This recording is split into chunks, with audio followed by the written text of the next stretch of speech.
tanaw sa maong pagbasa, okay, ato ang mahinon sa musunod. Okay? 1 to 2, unang bahin, 3 to 5, ikaduhang bahin, and then 6 of 7, ato na siya i-separate. Okay? And then 8 to 9, and then 10 to 11. So, muna siya ato ang hatagan ng pagtagad sa itong Ebanghelyo. Okay, una sa tanan.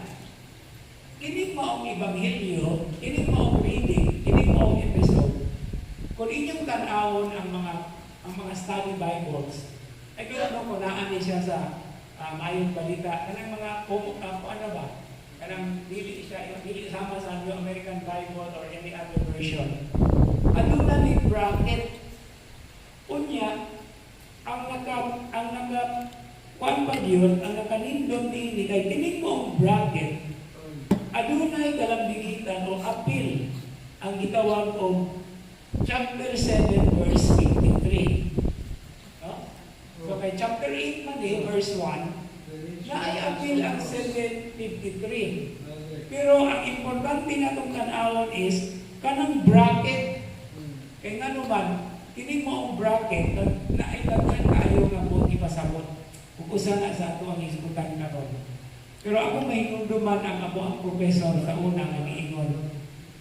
Samtang kuno nga gi-compile kining mga chapters sa Ebanghelyo ni San Juan, wala kuno nabantay sa nag-compile gihuyop sa kusog nga hangin ang mga manuscripts.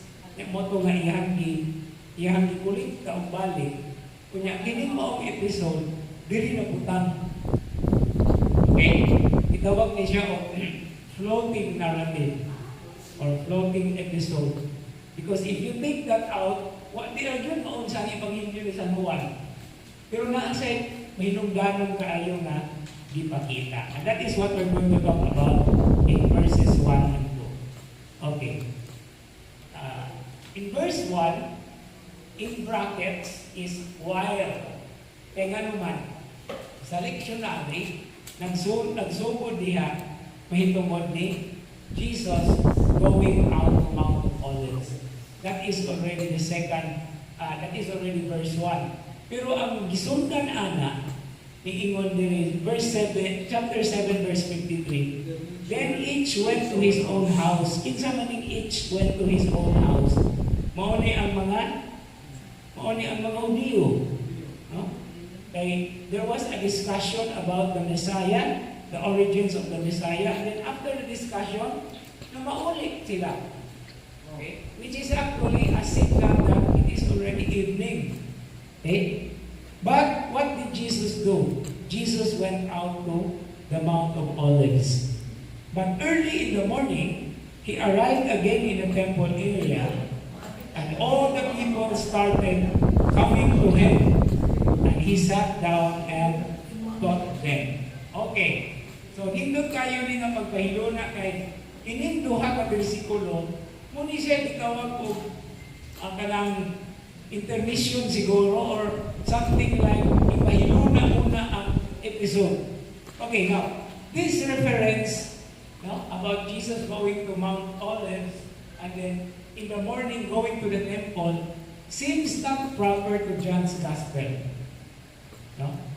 Nanuman, this is a particular imagery or episode in the or by the synoptics. O saan mga synoptics? Taon-taon na tayo. Tayo uno na sa bayan ni nato nga Bible study. Kabalo ba mo? Okay? Today is the 31st day of Lent. Yung kining atong episode karon, ako ang iihat ganina. Ika-31 na po, ganyan ang tayo mga absent. So, kanta nagsugod. Today is the 30th Bible study episode that we have. Okay, anyway. Now, what is the synoptics? Synoptics si Matthew, Mark, o si Luke. Okay? Ang kang John, separate na siya, ginawag ng Johannine. Sa kinabuhi ni Jesus, dumala sa synoptics, ang ipahayag niya, mao ang iyang last few months or last year sa kinabuhi ni Jesus. Kaya gikan siya sa Galilea, human siya gibunyagan, nagsugod siya sa iyang ministry, unya, padulong siya sa Judea sa Jerusalem. Pag-abot niya sa Jerusalem, idamok siya.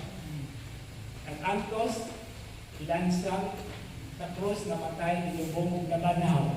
Mura mag-usara ka straight here ang gisgutan sa synoptics. Pero sa Ebanghelyo ni San Juan, mura last 2 years or so. Kaya magbalik-balik ng sa